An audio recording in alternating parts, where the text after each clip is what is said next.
Barnum.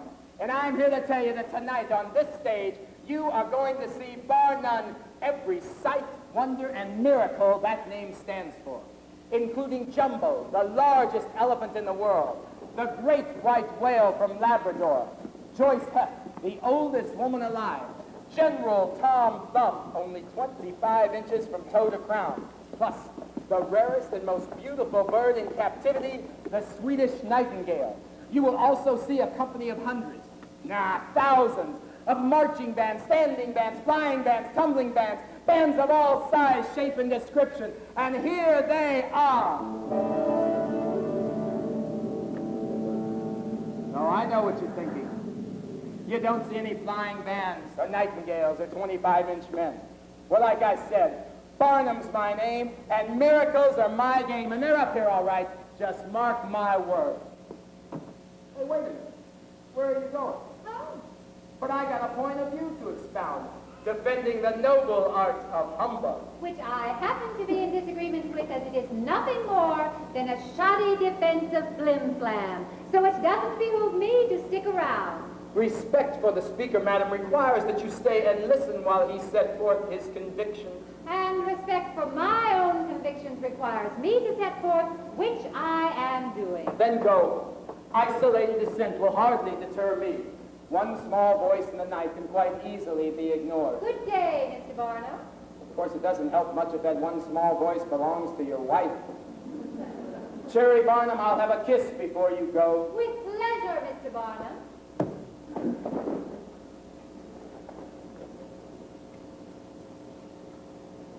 You may not make much sense, but you're beautiful. In the main ring, ladies and gentlemen! Fight to the finish! Humbug versus truth! Flim-flam versus fact!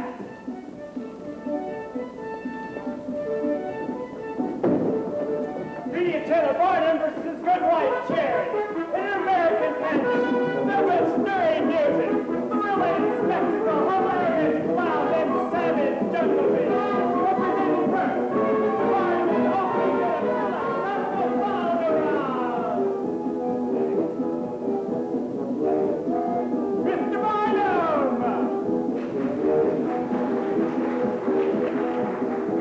The fact is, my wife's a perfect example of what I'm talking about. Give her a mess of hard facts and she's happy as a clam. Serve her up a bit of fancy and she turns up her nose like it was yesterday's fish. But whether you end up believing my humbug's a blessing or a curse, you're still gonna buy it. Why?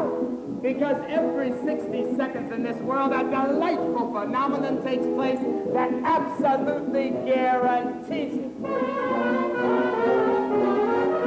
There is a sucker born every minute. Each time that second hand swoops to the top, like dandelions, up they pop. Their ears so big, their eyes so wide, and though I feed a bona fide baloney with no truth in it, why, you can bet I'll find some room to buy my core. 'Cause there's a surest shooting sucker born a minute, and I'm referring to the minute you was born.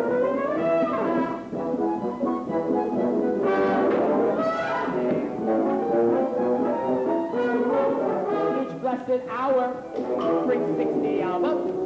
Each time that wooden kook shows his face, another sucker takes his place. Walks his corner on the line to buy my brand of genuine malarkey. God bless him, Nava. But don't feel sad or hop and mad or cause a scene. 'Cause there's a surest shooting sucker born a minute. And then it might have been a minute in between. If I allowed it right here in my hands, the smallest living human man, the sight of that is surely worth a dime. If I present an educated flute who's trained to dance the hoochie cooch, what better way to waste a bit of time? If I import at monumental cost a lady fair whose head was lost while crossing railroad tracks to pick some simians, who eats farina through a hose and wears pink tights instead of clothes. If that ain't worth a buck, my name ain't Phineas. You say that's hogwash? Who cares? You'll buy my hogwash as long as there's a sucker born every minute. Each time that second hand swings to the top, like dandelions, nothing much. There is no thing that I so like. And though my tail is blown up like baloney, just let me spin it. There ain't no man who can resist me. Wait and see. 'Cause there's a sure as shoes a sucker born a minute. And friends, the biggest one, excuse me not, is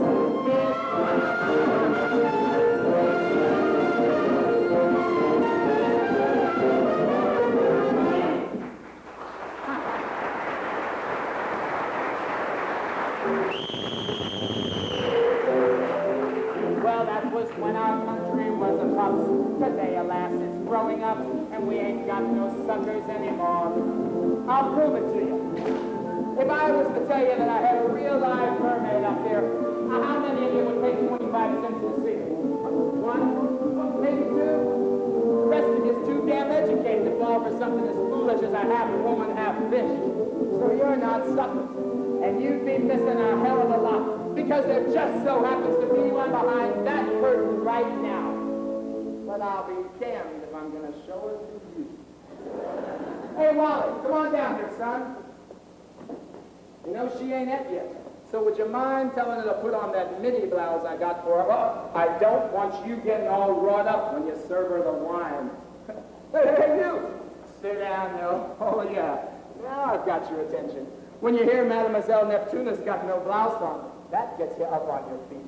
Well, it happens to be the mystic joining of earth and ocean that's the miracle, sir, not the sight of her uncovered bosoms, pearly pink and simply beautiful though they may be. Here it is, Taylor, right here in Mr. Webster's dictionary. Humbug, something designed to deceive or mislead.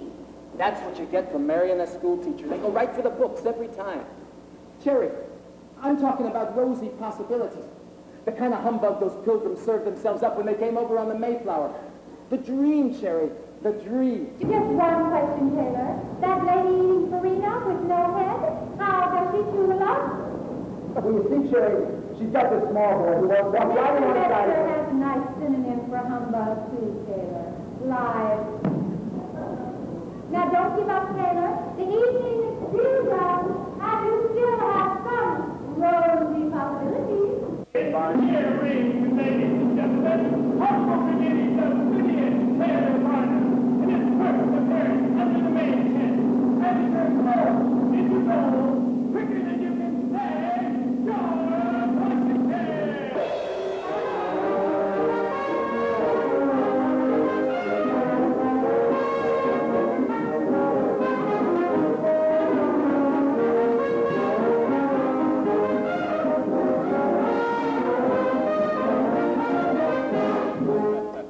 I'm telling you, they came by the thousands in Philadelphia, Mr. Barnum.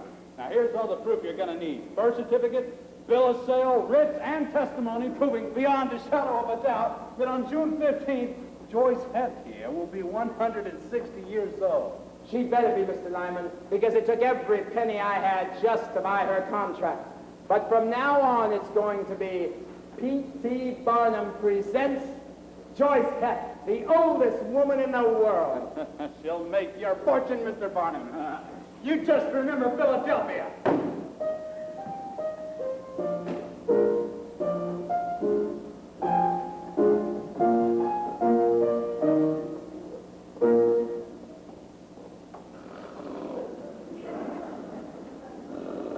All right, Joyce, let's get to work if we want to eat tonight. Step right up, ladies and gentlemen, and see Joyce Heth, the oldest woman in the world. Step right up and see her, the oldest woman in the world, Joyce Heth. Only 10 cents to see, right here. 10 cents to see Joyce, the oldest woman. Joyce, right here, Joyce Heth, the oldest 10 cents.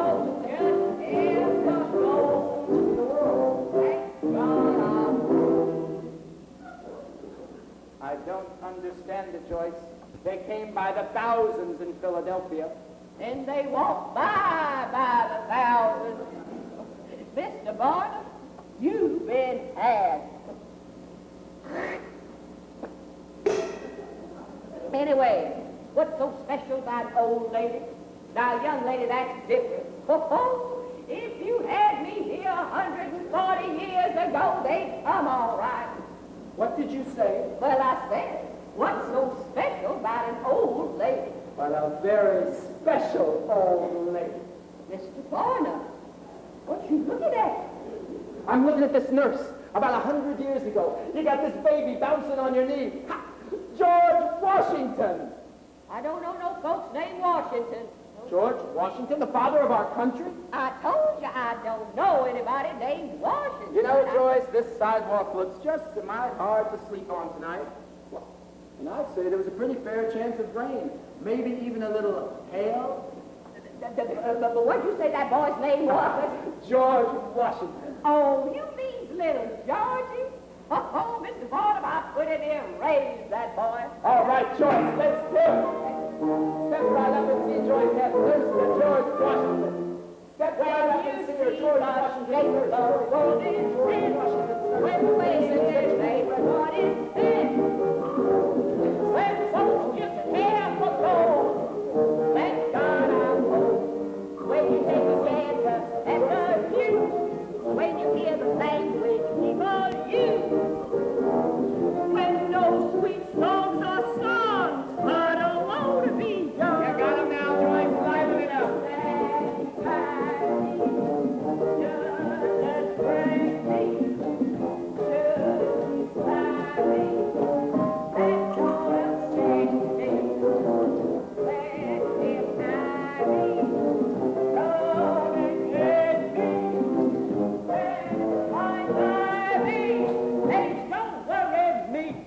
When you see the way of Mr. Hay, when it's only good times that they can rain, when kids are much too gone, thank God I'm home. When there ain't no keeping left alive, when they tell you 3 men out of 5, and your crops are for home, I don't want to be young. Do some steps for him, Joyce. I'm 160 years old. I can't dance. Rain, hail, maybe even a blizzard, Joyce. I'll dance.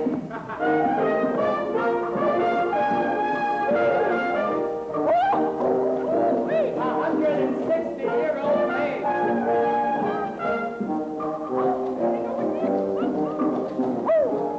Let me tell you about the day little Georgie discovered America. That was Christopher Columbus, Joyce. I take it here too.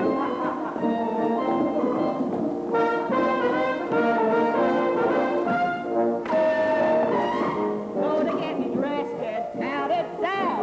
Call myself a hack in Golden Town. See every shady street these feet once strolled. They're gonna slip back on the shelf. Have a little nip and tell myself. Though my back nothing's there. My hair's got silvery hair. When I tell all of my friends, laid out cold. Thank God I'm home. Come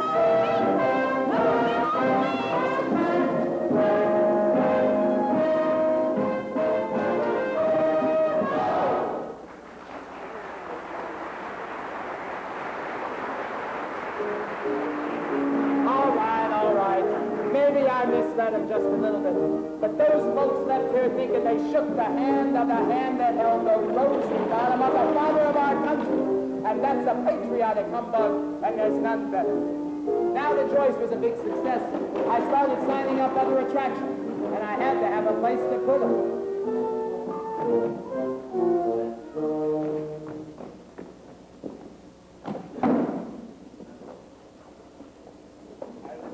That's right, Mr. Barnum. I'm looking for a partner to run my American Museum. But you see, I don't want to turn it into a sideshow. I couldn't agree with you more, Mr. Scudder. That's why I intend on filling all 5 floors with the most educational attractions imaginable, including 3 galleries of art, a lecture hall seating 2,000 people, and in the rotunda, we'll have a huge glass tank containing a living, breeding, spouting great white whale from Labrador. And just to help you make up your mind, may I present you with that coupon entitling you and a friend to 2 free admissions upon half the payment of the regular price any Tuesday, Wednesday, or Thursday between the hours of 12 noon and 1 p.m. Is it a deal?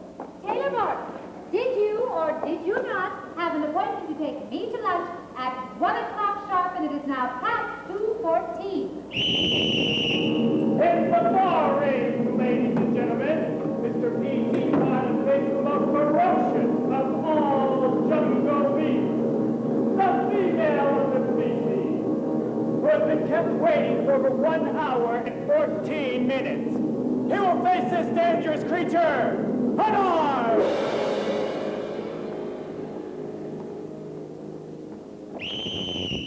Sherry, Darn it, Mr. Scudder, didn't I ask you to remind me when it was going to be 1 p.m.? No excuses now. You went right over to the museum. I'll meet you and the builders there at 2:45. Sherry, I don't know why I ever became partners with him. He's so forgetful. A perfect example of marital humbug. Except with my wife, it never works. Hogwash, Taylor. I believe you forgot that appointment all by yourself. You see? Now, I have to pick up some pamphlets at the Women's Emporium, so I thought we might lunch there. Sherry, you can't get lunch at the Women's Emporium. But I tell you what, McNally's Oyster House is right around the corner, so I suggest... That we leave it to the fates. An excellent idea. Heads, the Women's Emporium, and tails, McNally's. I'll toss that coin if you don't mind. Go right ahead, Taylor. I trust you 100%.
Now guarantees a woman the right to make her own business and legal decisions.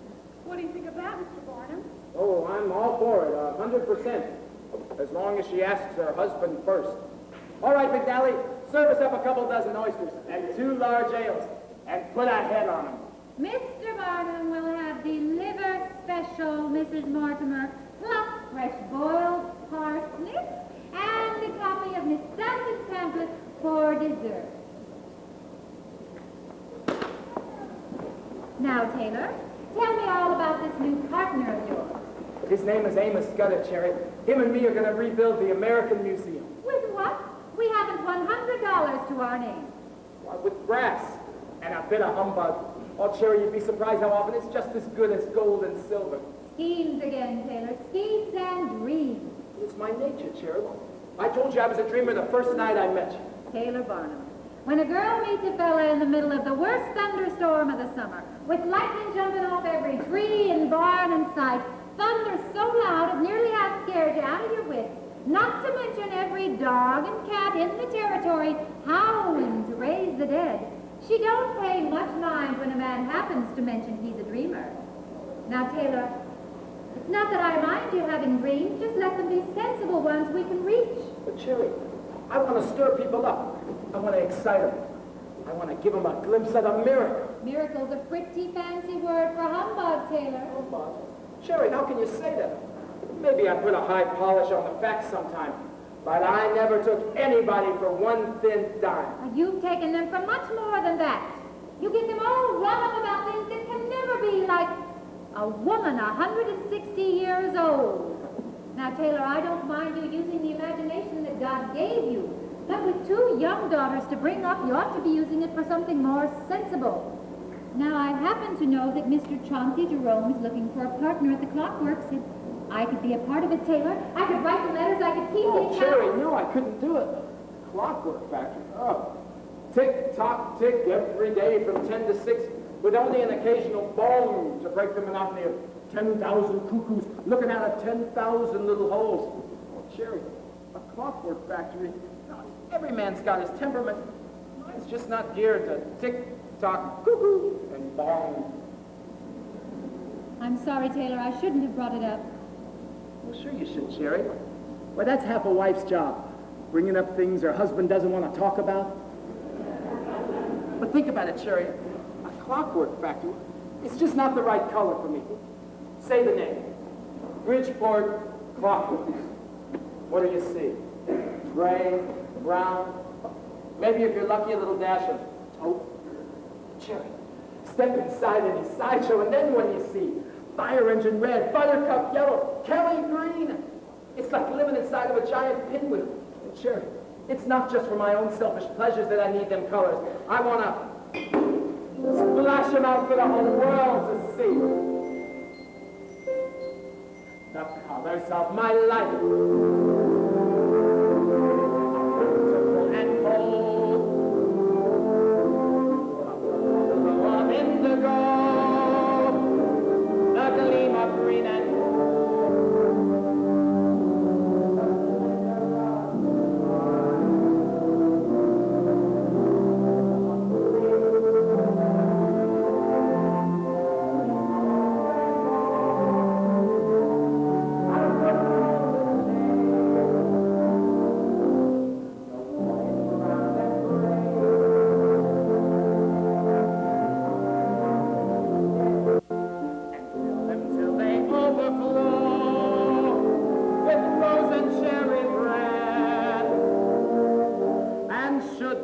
sunlit world grow dark one day.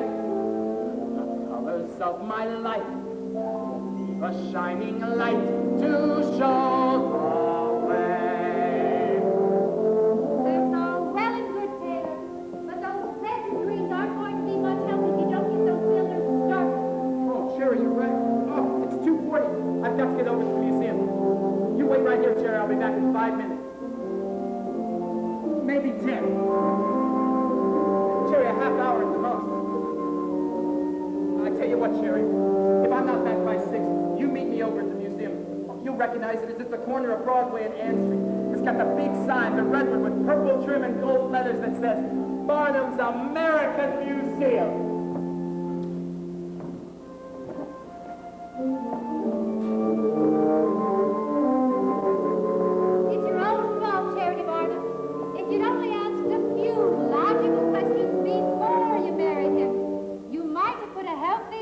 Between yourself and the fella who wants to give the whole world a paint job, which I'm not so sure it needs. The colors of my life are softer than a breeze. The silver gray of the blue, the dapple green of the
off Monday morning. We'll be ready.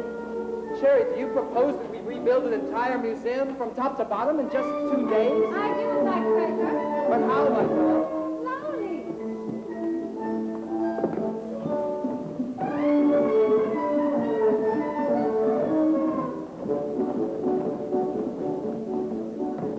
The Lord gave each and every one the spunk to do what can't be done, the brain, the brawn, the courage, and the heart.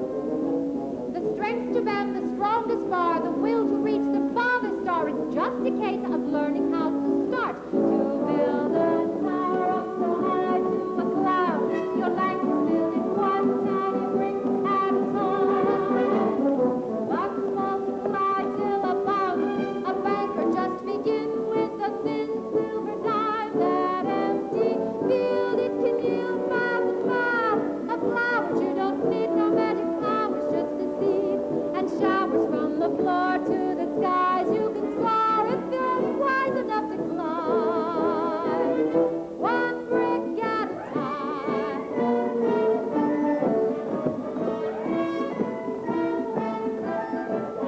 To build a ship that's built to last. You lay the keel and raise the mast. Will begin to just a simple ride.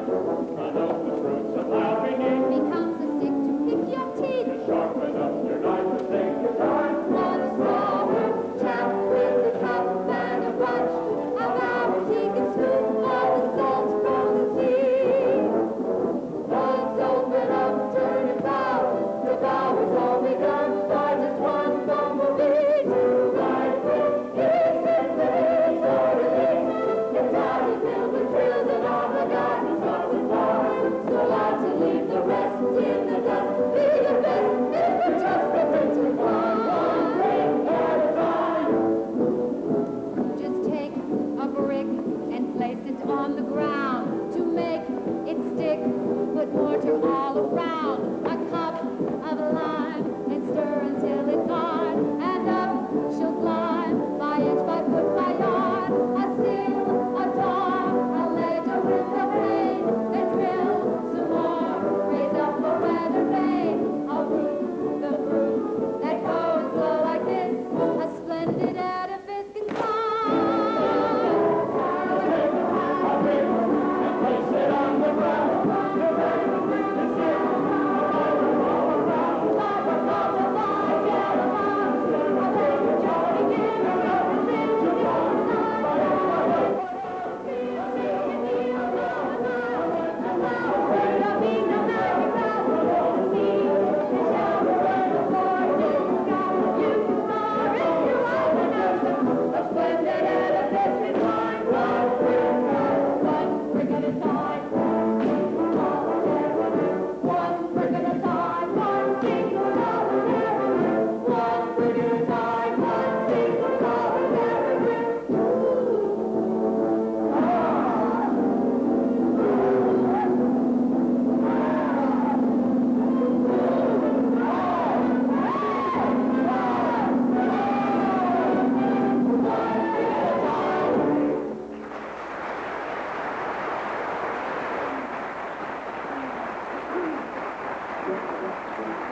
Everything about my museum was spectacular, including the price, $1. Now that may sound a bit steep, but it was worth it. Look at what I gave you. Right, lava, Roma terracotta, living lava from the flanks of Etna, statuary, a rhino dromedary, double elephants. McNamara's band the fattest lady in the land, a big prehistoric man, ran a Pocahontas hair. Crows who would go and did the show and used to roll with a model of the graphics on the Delaware. Armadillos, clever caterpillars, productions on the site, pumps, ready up, crystal blowing, automatic sewing, Venus on the shell, and other work so hard. Educated police, tribe of aborigines, two ladies joined across the east, among them is some ain't lights. Hottentots forgotten in forgotten spots of cotton kill, a night and not inside of never see that twice. One in, one out, snakes another one out. One bearded lady, but the work gets out. But when you duck out, take another duck out. Run around the block and see 'em, run around the block and see 'em, run around the block and see 'em, let the show start. Mr. Barnum, Mr. Barnum, 5,000 admissions, and in one day. Only everybody's gone downstairs to see the whale, and then back upstairs to see Joyce and the Indians and the mermaid, and then back downstairs again. Only nobody's going out. What are we going to do? Simple. Put that sign I had painted over the back door. To the egress. To the egress. Don't get frightened. It's just a fancy word for exit. But nobody's going to know what it means. They will when they get outside. That's a health and education humbug. They learn a new word and get some fresh air.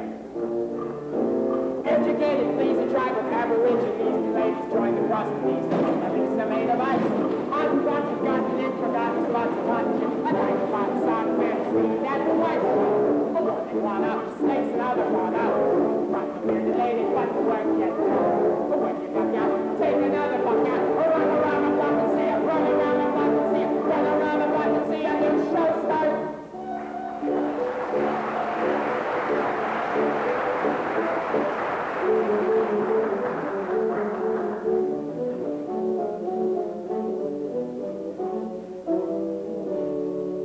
Now I don't want you to peek until I say so.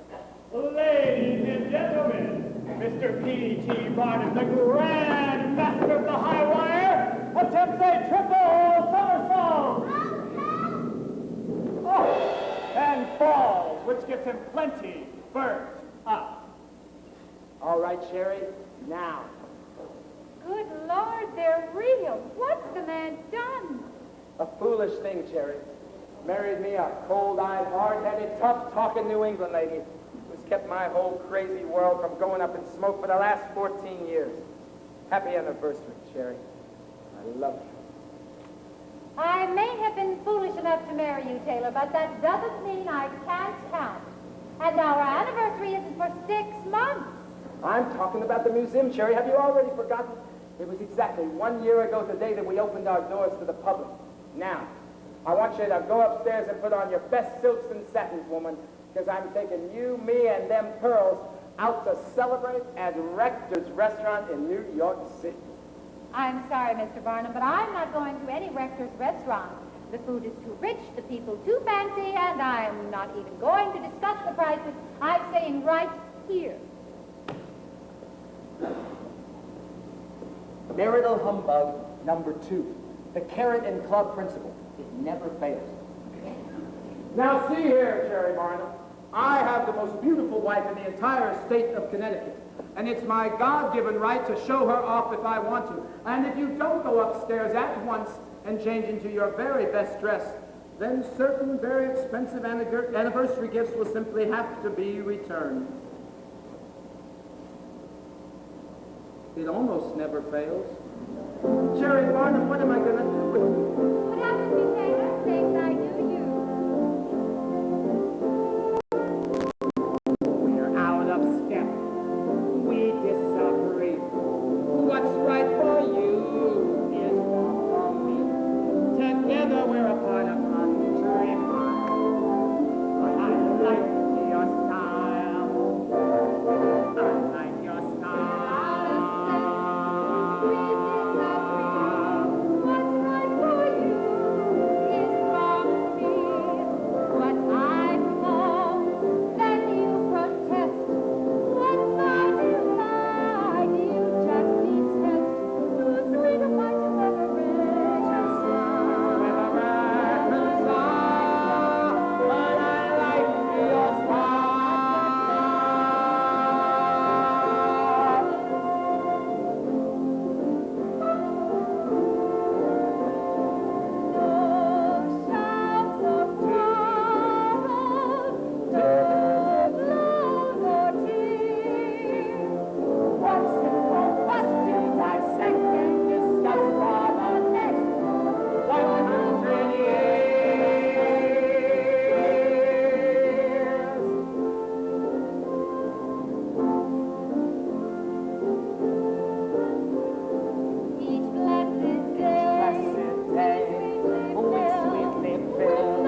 to show off those pearls in front of your fancy New York friends. It's because I'm still in love with you, you great fool. And I want one of your damn marital humbugs to succeed. Jerry, well, that's not fair, Jerry. I've never once tried to humbug you. Well, Jerry, I'm shocked that you were even suggesting such a thing. Mr. Barnum. Oh, not now, Mr. Scudder. Can't you see I'm lying to my wife? Jerry! Mr. Scudder, what are you doing here now? Well, come on, speak up, man. At this time of night, what are you doing here? A fire, Mr. Barnum, at the museum. Listen, there's no point in going down there. Well, there's nothing left. Mr. Scudder, I hope I'm being humbugged. Alas, Mr. Barnum, you never taught me how. Mr. Scudder, wait. What? Wait, Mr. Scudder. All right, Taylor. I don't intend dancing any gallops. I haven't had time to change my petticoat. Besides, it's the same old muslin one. But since the ugly dance you know how to do with the waltz, I don't anticipate any problems. Evening's off, Cherry. No use celebrating the anniversary of the museum what's burned down. Oh, it's just as well. You know, you were right. That museum was nothing but a sideshow anyhow. Taylor Barnum, that museum was absolutely magnificent for what it was, and I'll not listen to anything to the contrary. Why, New York is not the only place to make a living. There's a whole country out there. Why, right here in Bridgeport, you can start right Damn it, Cherry Barnum, if you haven't come up with a solution. You're absolutely right. There is a whole country out there. Here I am, piddling my life away at the corner of Broadway and Ann Street, when there's 24 states out there never even heard of P.T. Barnum. I tell you what, I'll build a new museum and put it on wheels. Taylor, I wasn't talking about any 24 states. It'll be easy, Cherry. We'll splash a little red and gold into everybody's life. Let's see. All I need is one main attraction and a bit of capital. That's what we'll do, and we'll start with a 3-month swing around the East. I tell you what, Cherry, since it was your idea, I'm going to put a headline above every ad that says, under the personal supervision of Mr. and Mrs. P.T. Barnum. Well, Cherry, you are in this with me, aren't you? Cherry? I'm not sure I'm 100% in accord, Taylor. Well, then everything's all right. We're quarreling again.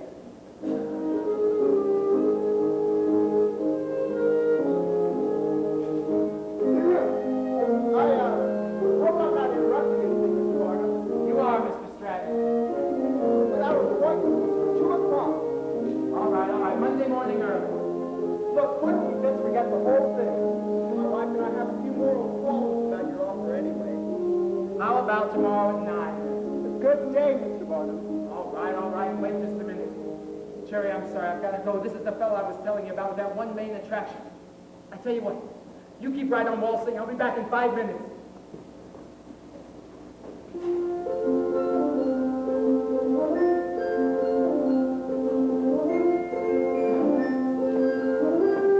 And now, for a deliciously drawl-dyed purposes, as Mr. P.T. Barnum juggles 3 slippery Strattons in the air!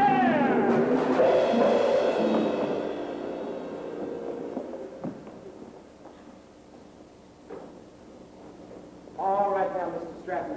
What's this about? Moral qualms? And now, before we get started, just let me tell you that my wife and I have the highest regard for you. I smell a humbug. But as God is our witness, Oh, a holy humbug, the worst kind.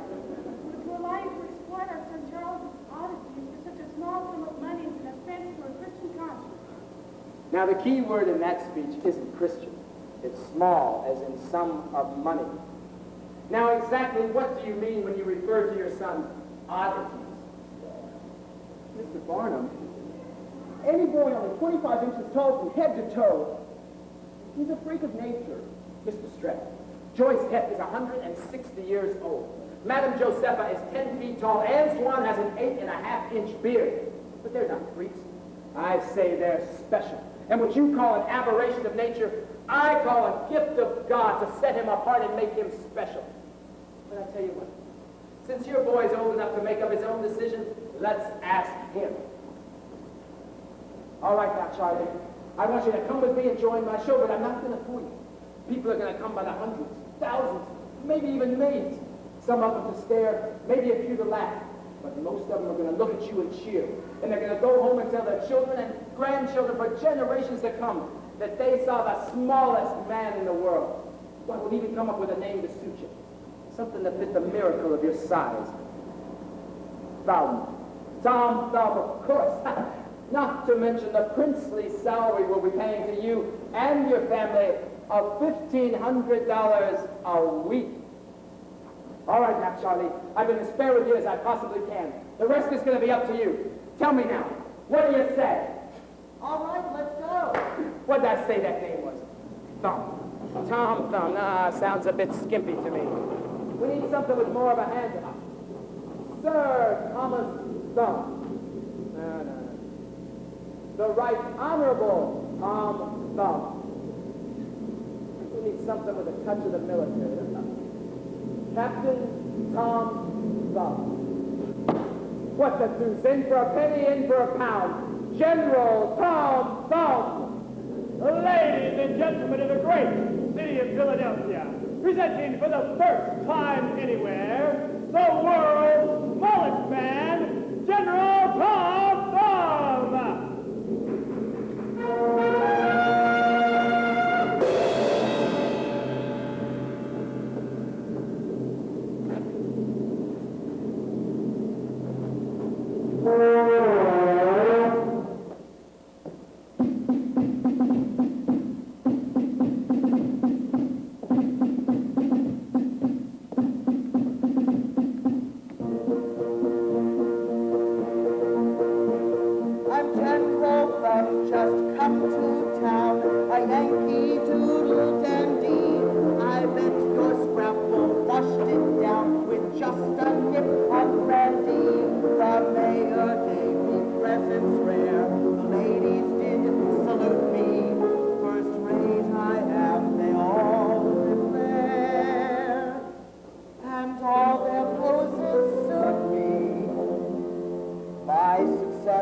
Should open up your eyes.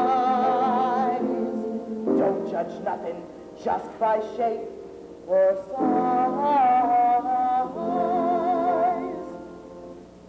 Bigger is better, taller is braver, stronger is always wise. Smaller isn't necessarily the lesser, guts can come in any size.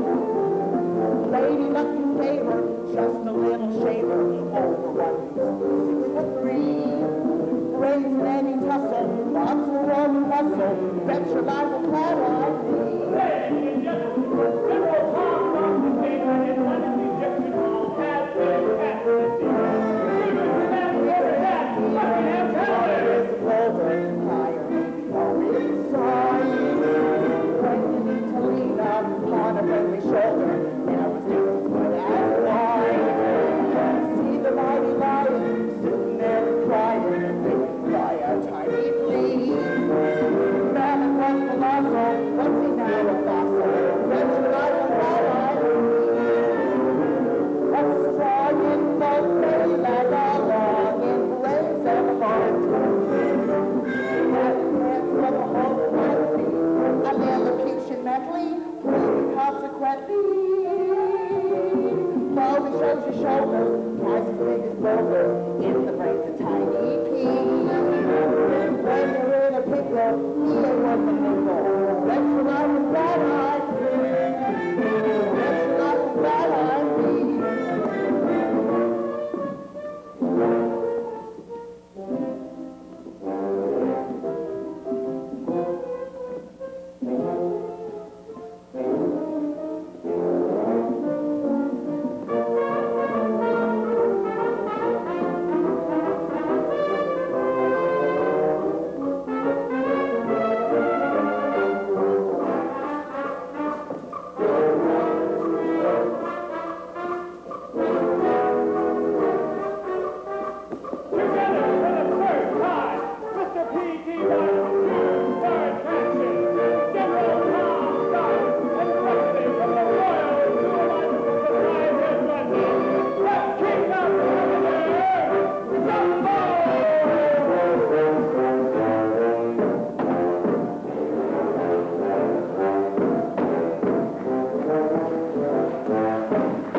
team. Smallest Yankee Doodle, if he's in the mood. Beat the whole caboodle, use a Justice Noodle. Bet your life like that on me.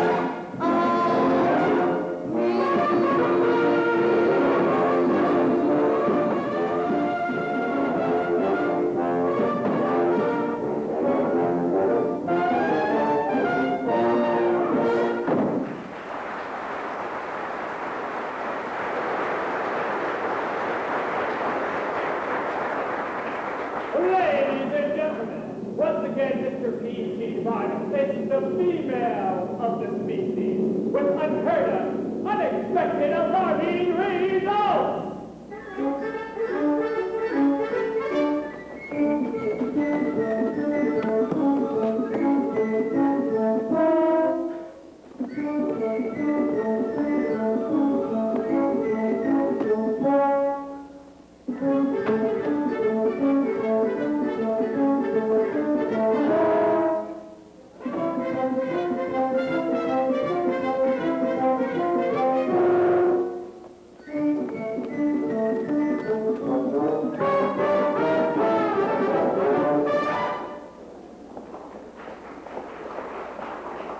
Stuff and nonsense, Taylor. Tom Thumb may be the smallest man in the world, but you managed to tell some pretty tall tales about him. He's no general, and his name's no more thumb than mine. I call that trimmings, Jerry. Was Joyce Heck age trimmings too, Taylor? That was justice. I took all the years that most women knock off their age and added it on to hers. Be that as it may, Taylor, but if we have to be in the exhibition business, the least you could do is find yourself one respectable attraction. Jerry, that's why I'm... Mr. Barnum. All my congratulations, sir. Julius Goldsmith. We met last autumn in New York. I caught your show last night in Boston. Absolutely splendid. Why, thank you, Mr. Goldschmidt. Jerry, you remember my mentioning Mr. Julius Goldschmidt? He's the fellow who sponsored Mr. Booth on his last tour. Of course. What brings you to Boston, Mr. Goldsmith? Well, Boston's home to me, ma'am. I just stopped off here before sailing to London to sign up that Swedish girl who's made such a stir over there. Jenny Lind. I've read all about her. 2 command performances for the Queen. Jenny Lind. Oh, Jenny Lind, of course, the India rubber lady who can tie a knot in her right arm. No, Mr. Barnum, Jenny Lind is an opera singer. And according to all the critics, her voice is the most glorious sound ever heard. But you'll get to see for yourself when I present her in her first concert this fall at the Castle Garden Theater. That New York train's due in a quarter of an hour. I'd best get going. Mr. Barnum, Mr. Goldschmidt. Mrs. Barnum. It's been a pleasure, sir, and I look forward to seeing you this fall.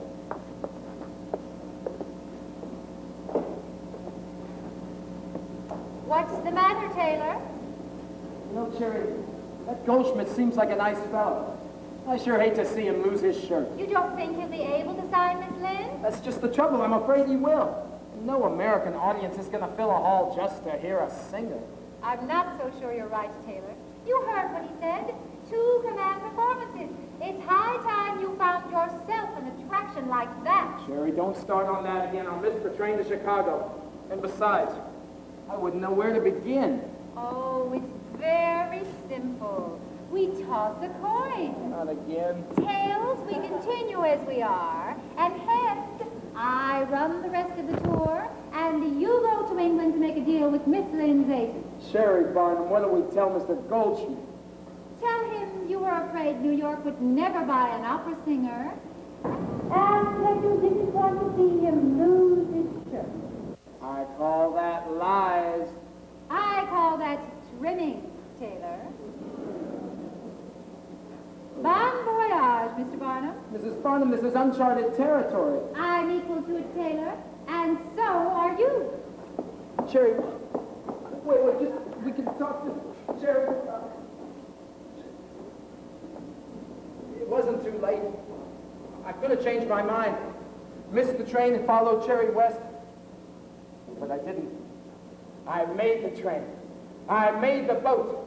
I made the deal. Now the only thing left to figure out was who in the hell was Jenny Lind? Like that fellow Shakespeare said, what's in a name anyhow?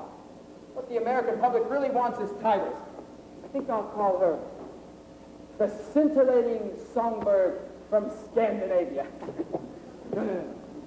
The scintillating Swedish songbird. No, the songbird who scintillates from Sweden. I've got the singing Swede. Unfortunately, Cherry had already printed up the handbill, so we were stuck with calling her the Swedish Nightingale. You can't win them all.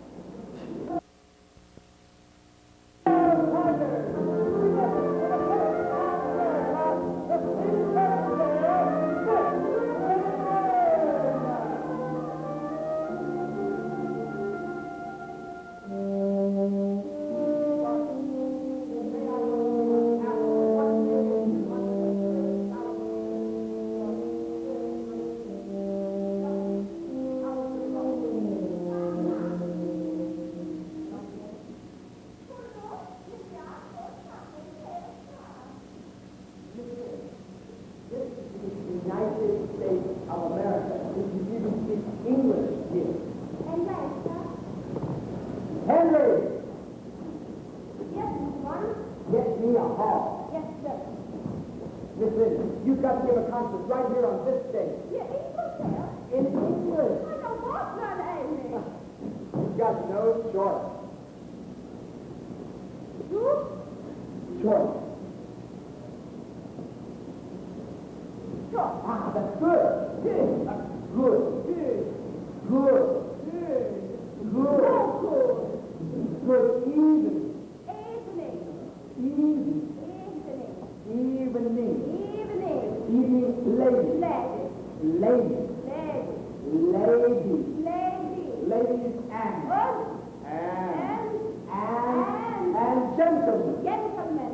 Gentlemen. Gentlemen. It doesn't matter.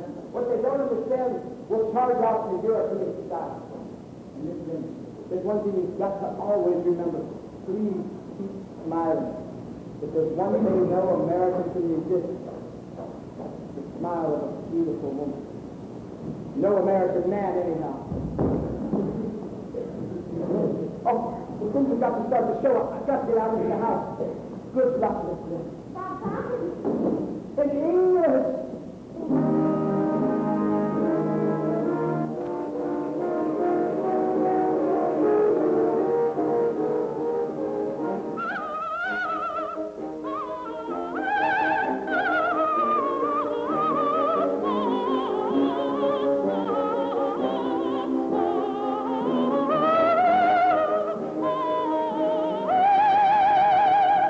Good evening, ladies and gentlemen.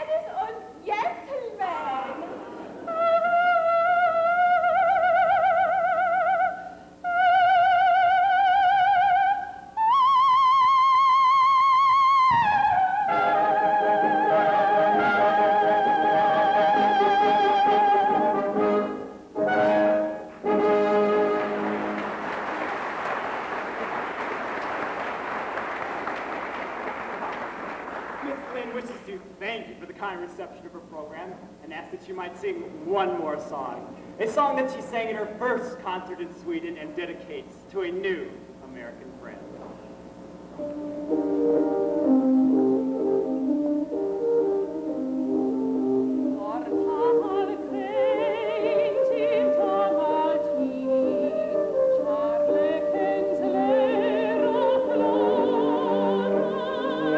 Charlie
Why, you choose whoever suits your fancy, dear lady.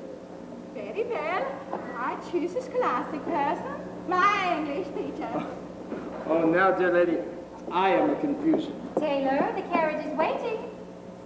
I'll be right with you, The Cherry. mayor of the city, he also asked to escort me. Taylor, please hurry. I'd like to freshen up at the hotel before the reception. Oh, well, perhaps another time. Miss Lynn, Cherry, I got me this problem. Damn receipts have to be counted again. Oh, the darn bookkeeper made a terrible mistake, so I'm just gonna have to go back. But I tell you what, you take that carriage ride, and I'll meet you as soon as I can. This bookkeeping couldn't wait until tomorrow, Taylor. No, Cherry, it can't. Very well, then. I'll see you when I see you. It was a great success, and I'm very proud of you. Good night, my darling. Good night, Miss Lynn.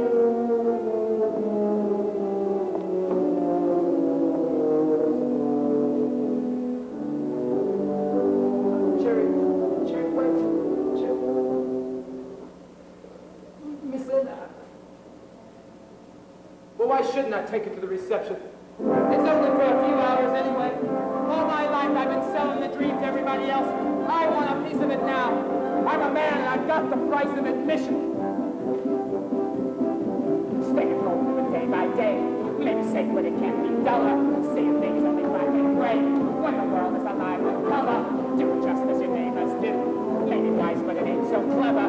Every man has a dream or two. Let it go when they're gone forever. Out there somewhere, just out of sight, there's a world that's blazing with light. Ain't each man a land on the right? Just raise one straight and they'll shoot like a flame. Turn back to the highway bid. Turn it down every chance you're given. Takes a risk and a life with a friend. How the hell can you call that living? Stay hooked in a pumpkin shell. Is a weak and depressing habit. There's a ring on the carousel. And it's yours if you love me, grab it. Out there somewhere, just out of line. There's a world of glory and shine. Once we're left, there's gotta be mine. Once it's light and the size. Once the sense of the road and life. Once the hill and morning goes. Once we live and see those smiles grow. Let's see those smiles grow. Time fleeting. In a land where God is near. There's not the sun forever. My labor still on here. And along with the night was never somewhere out there. Just out of sight. There's a world that's blazing with light. Ain't each man a light on the right? Once in his life to forget the past. Ladies and gentlemen, presenting that international sensation, the rarest and most beautiful songbird in captivity, in the main ring, the Swedish Nightingale. Once in his life to behold at last. And Mr. P.T. Barnum in their amazing ascension act with gorgeous pyrotechnic display.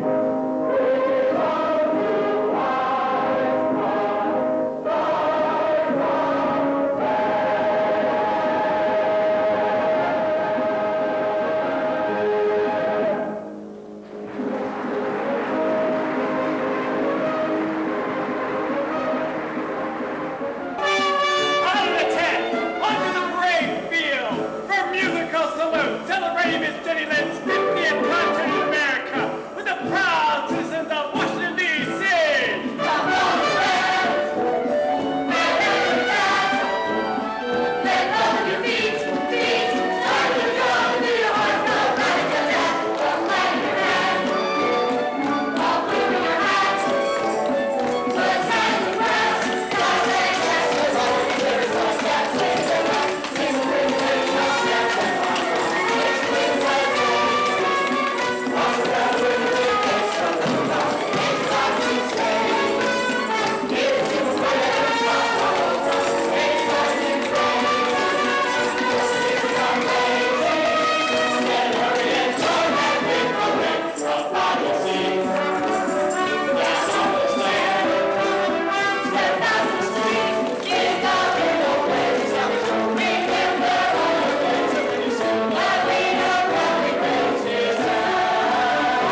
members of the Potomac Marching Band Society, President and Mrs. Fillmore respectfully invite each and every one of you to join them tonight on the White House lawn, where Miss Jenny Lind will give our first concert in the nation's capital. Up at your seat, down off the stand, step out to the street, take no window, play the sound of your pain, and all the way when you see the Eagle proudly raise his hand.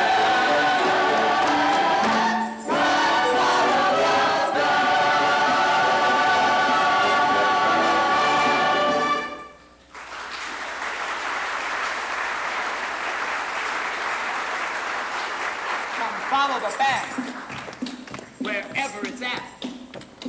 Let both of your feet beat time to the drum, and let your heart go rat-tat-tat. A flag in your hand. Mr. Barnum is nearly 6 off D. Over your hat. Italians are brass. Pass and catch the light. Is there a sight that's sweeter than that? Oh. Damn it, Wilton. Don't I even get one evening off? Miss Lind asked me to remind you that the reception's at 7 o'clock sharp. And since President Fillmore is a stickler for punctuality. Whole 6 months of this tour has been nothing but tea with the president, reception with the chief justice, supper with the senator. When do they find time to run the country? I'll tell you something, Wilton. I'd give up the whole damn tour just to get away from it. Oh, you don't mean that, Mr. Barnum? Oh, yes, I do. You know, old Goldschmidt's been after me for a long time to buy her a contract. And I just a mind to sell it to her. It was fine in the early days when all we had to do was turn an opera singer into a nightingale. But now all I'm getting off of that bird is money. And it's not enough.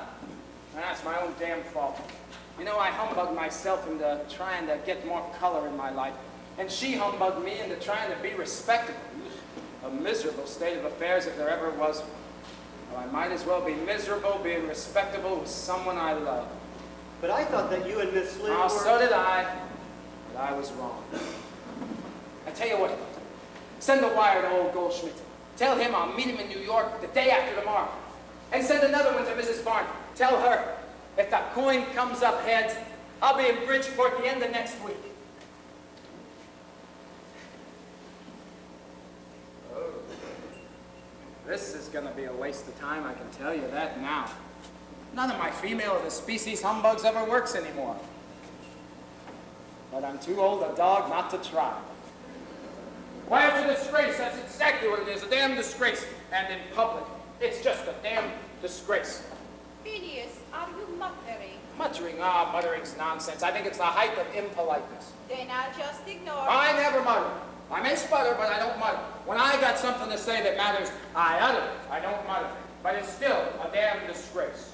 I bet I know what this is about. The way the French ambassador smiled at me last night. Wrong. What do I care if some Weasley-looking Frenchie smiles at you? It's the way you smile back. That #2 special trembly one. Phineas, I am a soprano and we flirt the way impresarios mutter. Anything. But sauce for a goose is sauce for a gander. What are you talking about? The letters, What letters? long ones, daily to a lady in Bridgeport, Connecticut. Now, if you were willing to give up these letters, I might be willing to give up my trembly smiles. Jenny, I want you to know I'll never forget you. It has been a lovely 6 months. Ja, nun ska dich allt du drömmer om, Phineas. In English. I won't for you, but you won't for yourself. That's a kind wish, Jenny. Now, if I only knew what the devil it was that I wanted. Well, at least we know what it isn't. This game of love amuses, unless of course one loses. When do you think you'll be leaving? Oh, this evening's as good a time as any. Will you be all right? I think so. I have a dinner engagement with the French ambassador. Wise man and fools playing lost game, bend to the same sweet treason. Have you seen those receipts for St. Louis? But she sold out 2 months before she ever even sets foot in town. Mr. Goldschmidt, you're buying the songbird that lays golden eggs. I know that, Mr. Barnum. In fact, you might even say I knew that before you did. That's why I'm making you such a generous deal. Only one proviso, Mr. Goldschmidt. If she ever plays Bridgeport, please don't sell me any seats. Done? Done. Love makes such fools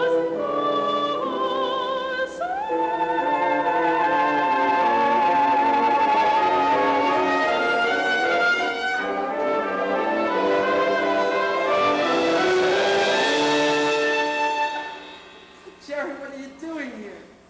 It came up heads, Taylor, and I still think you're beautiful. My way this time. Your way, Jerry. Out of the tent, away from the midway, without the benefit of Kelly Graves. Buttercup Jones, Sherry Red. The Bridgeport Grand Opera Company proudly presents Mr. P.G. Barnum as he lives his life in black and white. The future's rosy, living black and white.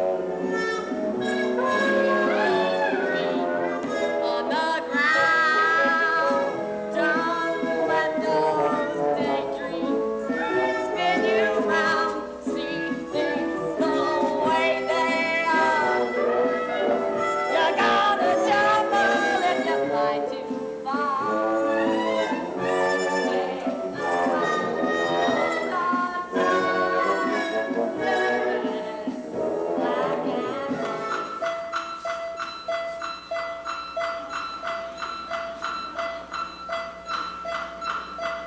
May the 7th, 1851, day of days for Bridgeport's favorite son.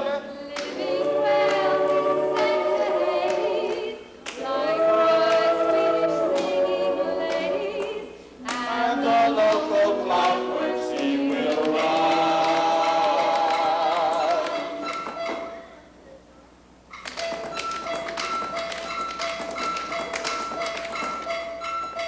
He could run a clockwork bottom from so Lord of bounds into one sweet cottage in the ground, sweet cottage in the ground. 100 shovels, said men mustn't live in walls, and a new utopia I will found.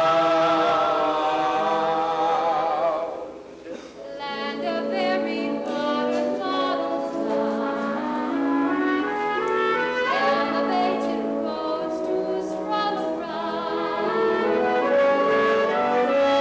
So high makes you groggy, built on land right soggy. So as they rose up, they started down.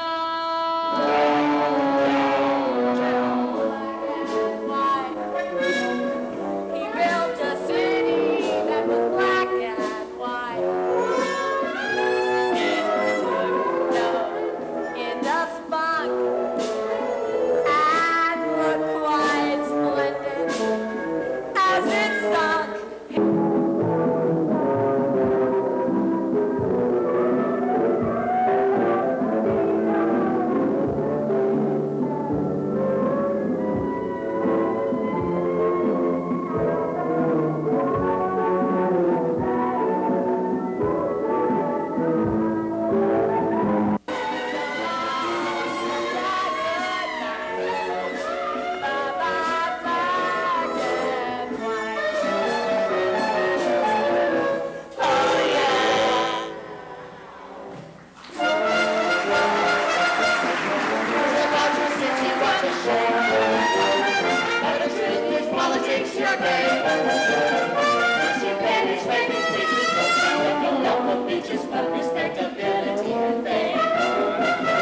You could be an alderman, no. Congressman, I mean, U.S. non-state. That's easy, it's so. What's the difference? Why not hit our presidential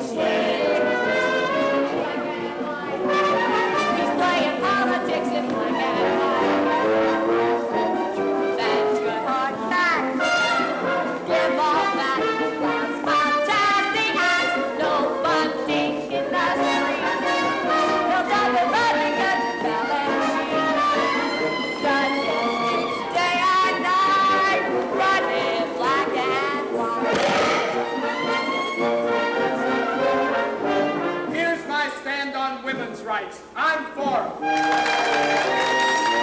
Slavery in any form's a nay. Taxes have to be increased to help the folks who have the least. Tobacco I would ban as of today. I'm proud to say, hooray for universal suffrage. And that means black and white as well as he and she. Votes for blacks and women folks, a rise on tax, a ban on smokes. How could you vote for anyone but me? Black and white. I play in politics in black and white. Coach and good hard facts. Give all that razzmatazz acts. No bunting in the streets. I talk of budget cuts and balance sheets. Cherry, I'm losing them. They're getting away. Oh, Cherry, you gotta let me bring a little color in this campaign, or they're gonna beat me. Cherry, you gotta release me from my promise. Go ahead, Taylor.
What's the matter, Cherry? Oh, nothing. I just need to rest for a moment.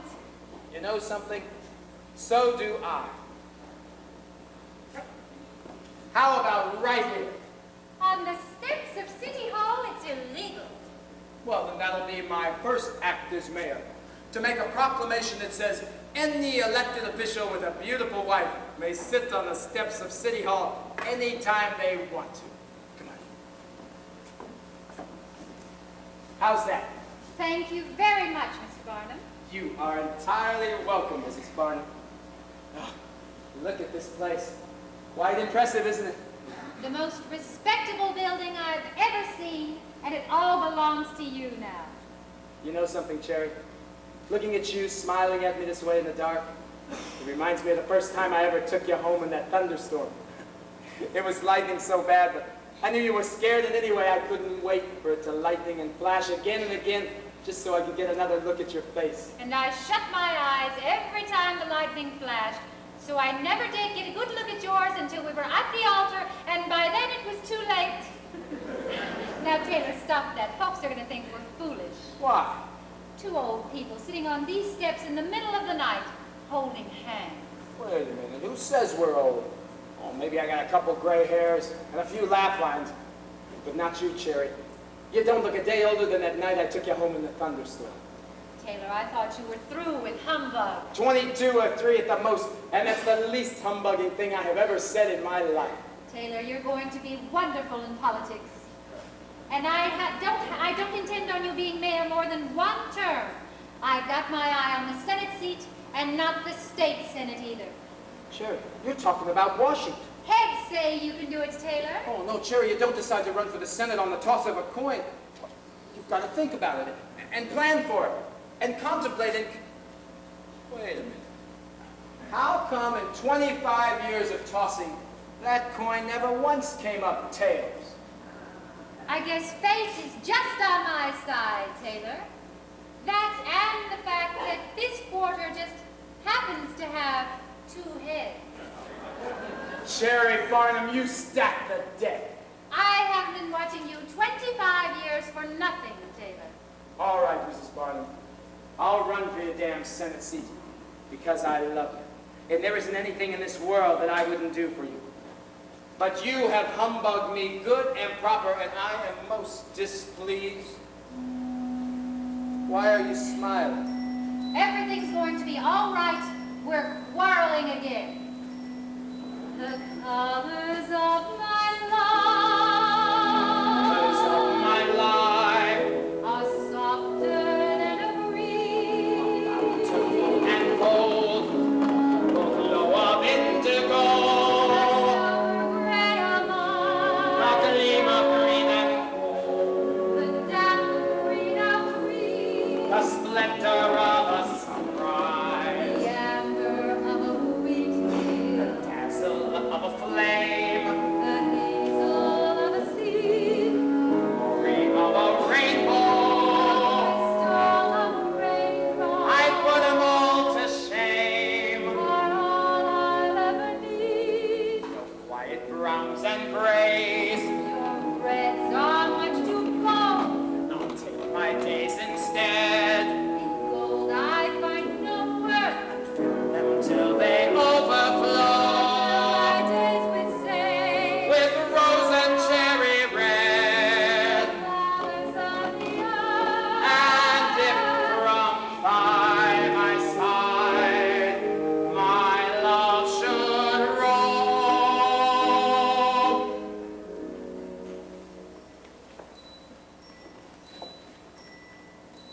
The colors of my life will shine a quiet light through him.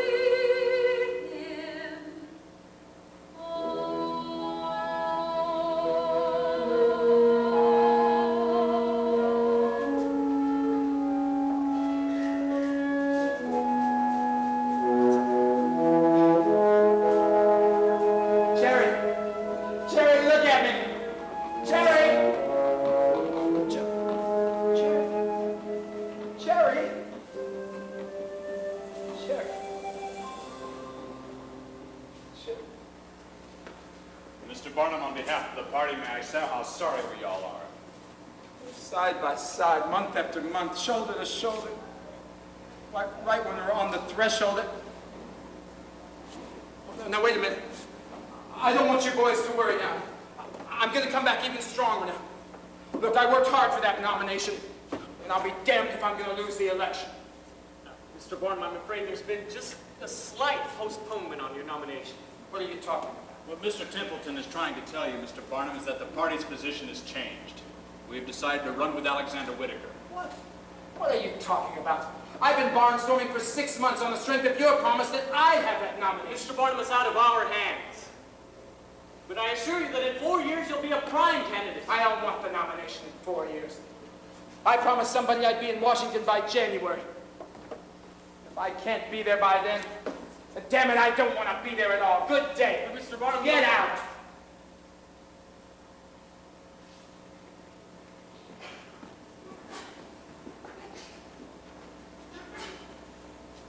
They took me, Cherry. 6 months of making speeches. And they took that nomination away from me with a lie bigger than any humbug I ever pulled in 35 years of fooling people. I thought I had it out of my system, but I was wrong. Because it looks as if I don't humbug them, they're going to do worse to me. Cherry, tell the truth. Is humbugging so bad after all? I mean, look at that shipload of Rubens that come over on the Mayflower. Why, they humbugged themselves with a dream of finding a new utopia.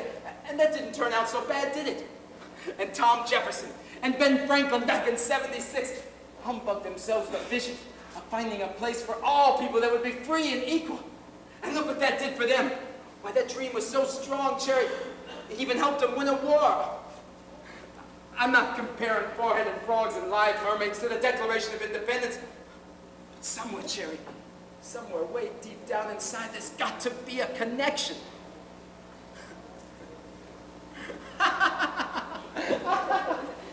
Would you listen to me, Cherry? I guess I haven't lost my touch.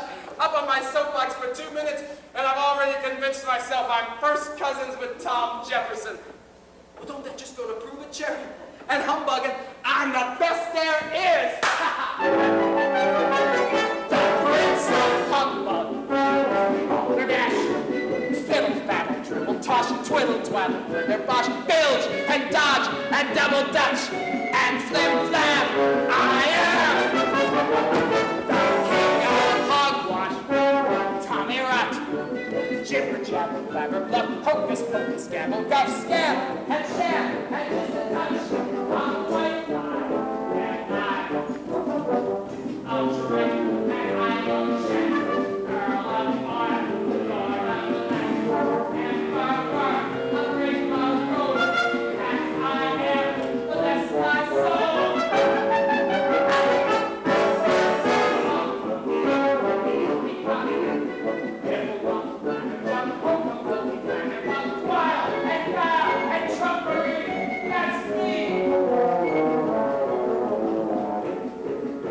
Don't worry, Cherry. I'm not going back in the menagerie business. I was thinking of something like a lecture tour. Gonna tell the whole world about the new world art of humbug.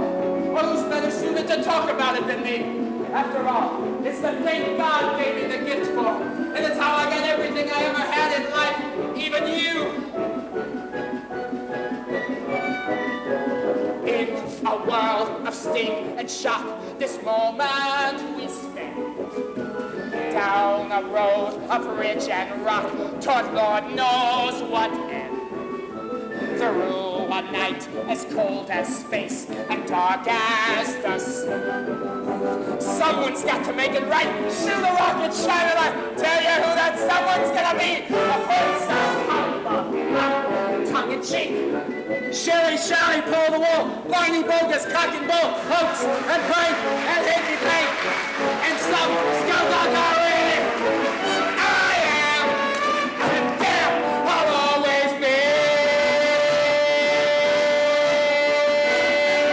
Yeah!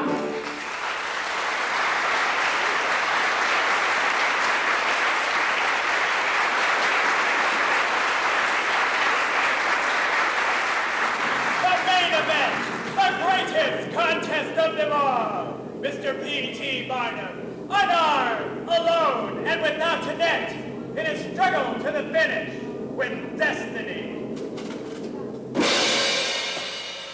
Bailey's the name, Mr. Barnum. I'm here for my 3:30 appointment. Ah, yes, Mr. Bailey, I remember. Well, I've given that matter of yours a great deal of thought. But I'm afraid, sir, the answer is still no. Mr. Barnum, I sent you those plans and photographs a week ago. Did you get a chance to see them? Oh, yes, I did. And I'll tell you something, Mr. Bailey. Your menagerie's not half bad. But I'm retired from the circus business, and I'm just not looking to go back in. But I tell you what, if you'd like just a little bit of advice... I'd welcome it. It's easy, Mr. Bailey. Everything you've got is wonderful. But it's the 1880s, and with Grant in the White House, you gotta hook your attractions to the mood of the country. Your menagerie's super, but it's just too small. You've got to have 10 elephants, 20 clowns, acrobats, bareback riders, fat ladies, 6 on the high wire, a whole family of jugglers. Impossible! You can't get that into one ring. Well, then we'll get 2 rings and put them on either side. It'll be easy, Mr. Bailey. We'll get a 40-piece orchestra, and they'll play as loud as they can. And then what do? We'll get seats, and we'll fold them up and down. Seats for 5,000 people. And a special train, Mr. Bailey, with 2 locomotives and 60 cars. And enough canvas to put the whole Crystal Palace inside, and still have room left over to fly a kite. The Crystal Palace. Mr. Barnum, I'm not being humbugged, am I? Why, Mr. Bailey, whatever gave you that idea? Well, it does sound good the way you tell it, but you gotta help me. Out of the question. I need you a circus teacher. No, Mr. Bailey, no. When the until the doctor gave you turned you cold to the grip. When it's missed, you say 9 others comes apart with the rip. When the rats invade your adjectives are leaving your ship. Follow my tip, come away on a trip to join the circus like you wanted to when you were a kid. Climb aboard, be bored, moves on, and you bet your life you're glad you did. Go to bed in Minneapolis, wake up in PA. Back on the road, I'm rushing like home again, ready to roam again, ready to stray. Bless my soul, I'll never go home again. When the circus comes away. Mr. Mayor, it's like I told you before, I'm just not interested. But I tell you what, why don't you try the sales brush? Trousers and no hole in your purse when your 9 to 5 is boring.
That was a long time ago.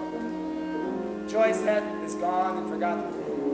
So is the American Museum, and the Living Whale, and Jenny Lind, and my poor Tom Thumb. And them Rubens that came over on the Mayflower have gone to dust. Tom Jefferson's just a memory, and old Franklin's flown his last kite. So my kind of humbugs disappear. Pity.